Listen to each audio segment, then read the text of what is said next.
दोस्तों, आज मैं आप लोगों को एक राजा की कहानी सुनाऊंगी। कहानी बहुत ही दिलचस्प होने वाली है, इसीलिए कहानी को पूरा सुनना। इससे पहले अगर आप मेरे चैनल पर नए हैं तो प्लीज़ मेरे चैनल को सब्सक्राइब करें, वीडियो को लाइक और शेयर करें। तो आइए कहानी को सुनते हैं। किसी नगर में एक राजा राज्य करता था। राजा बहुत ही धर्मात्मा था। वह कभी भी अपने धर्म के रास्ते को नहीं छोड़ता, भले ही उसके सामने कितनी बड़ी विपत्ति आ जाए, परंतु राजा हमेशा धर्म के रास्ते पर ही चलता। धर्मात्मा होने के साथ साथ राजा बहुत बड़ा दानी भी था। एक दिन की बात है, राजा के दरबार में एक साधु आता है। वह राजा से कहने लगता है, हे राजन, सुना है तुम बहुत बड़े दानी हो।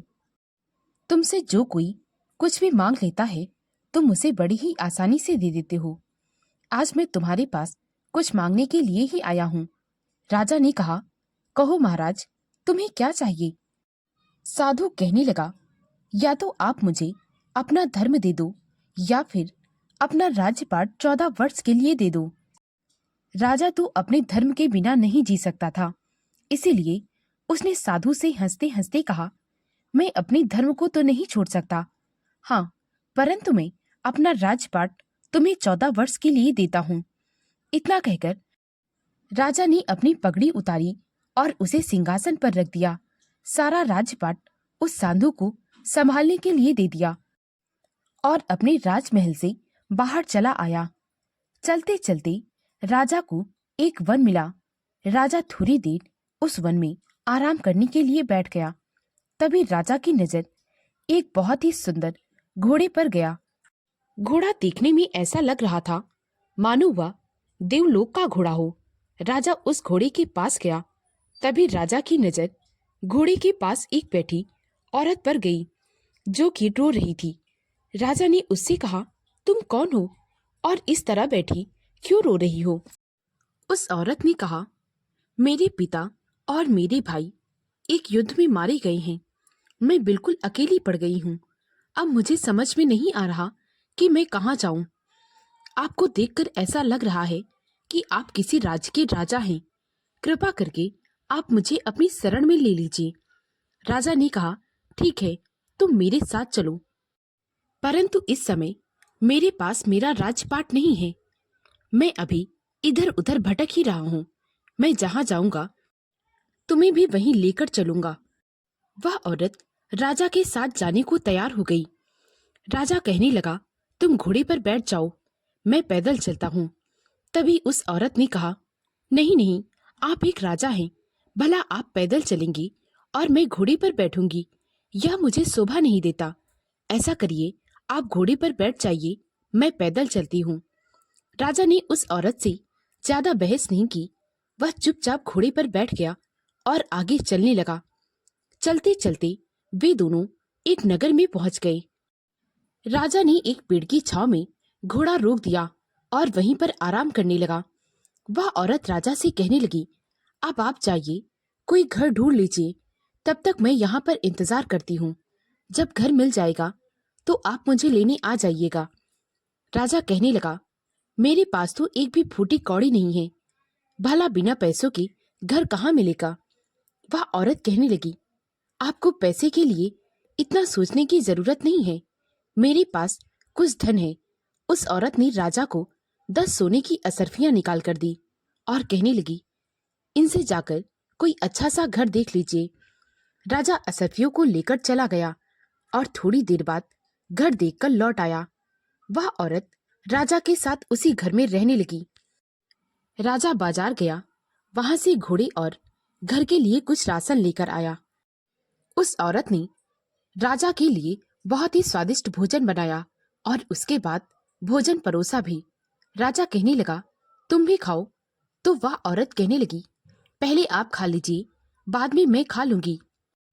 राजा ने उससे उस समय कुछ भी नहीं कहा और खुद भोजन कर लिया। उसके बाद जाकर वह आराम करने लगा। इसी तरह कुछ दिन बीत गए। एक दिन वह औरत राजा से कहने लगी, आपको यूं काम करते देख मुझे अच्छा नहीं लगता है, आप कोई नौकर क्यों नहीं रख लेते?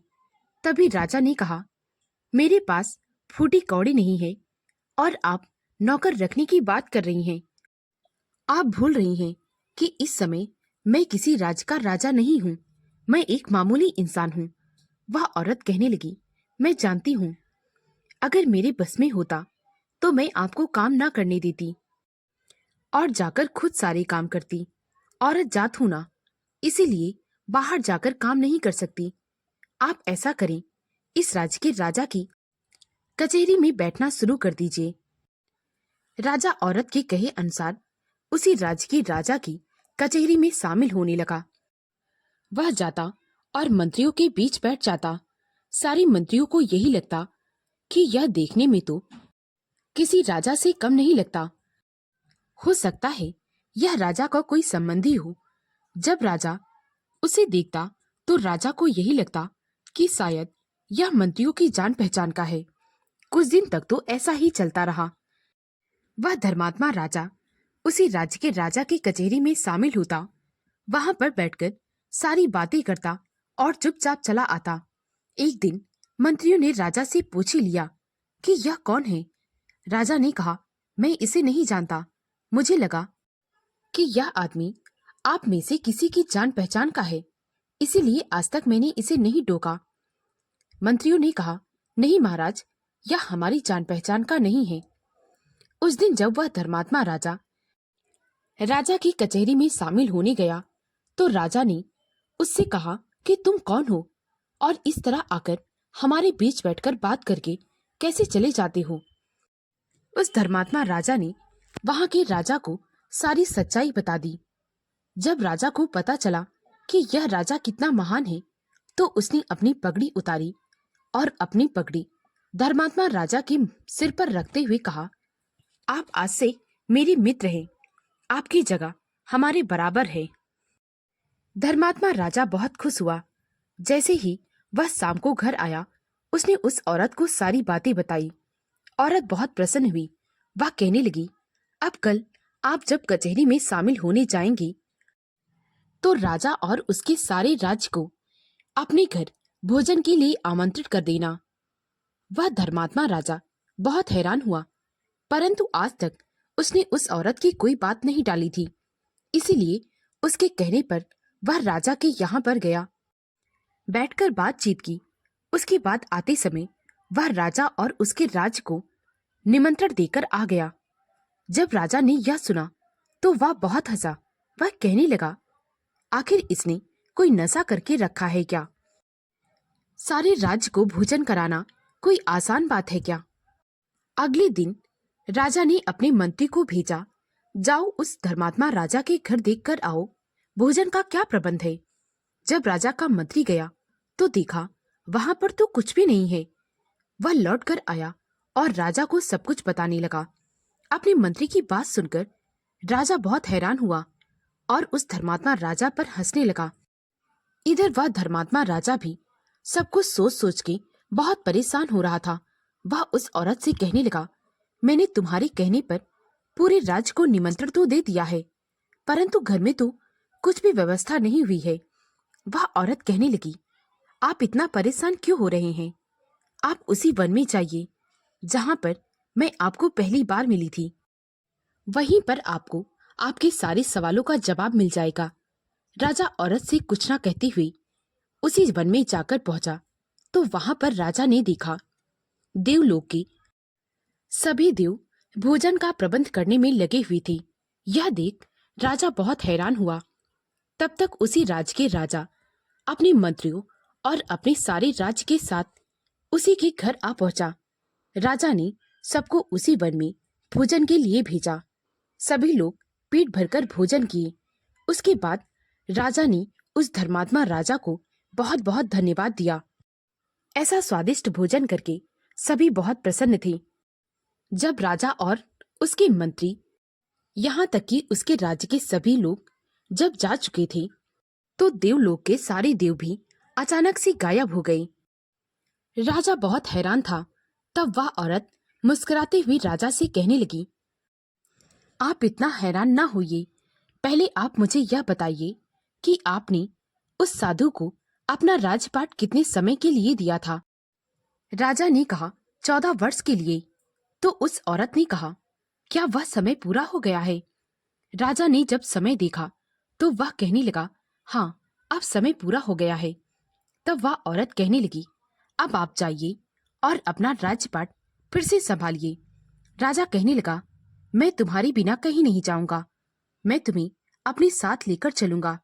वह औरत कहने लगी मैं आपकी स्त्री नहीं, मैं तो धर्म हूँ जो एक स्त्री के रूप में आपके साथ रह रही थी।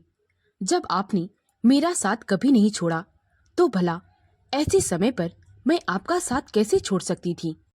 अब आप जाइए और अपना राजपाट संभालिए। सारा राजपाट आपका इंतजार कर रहा है।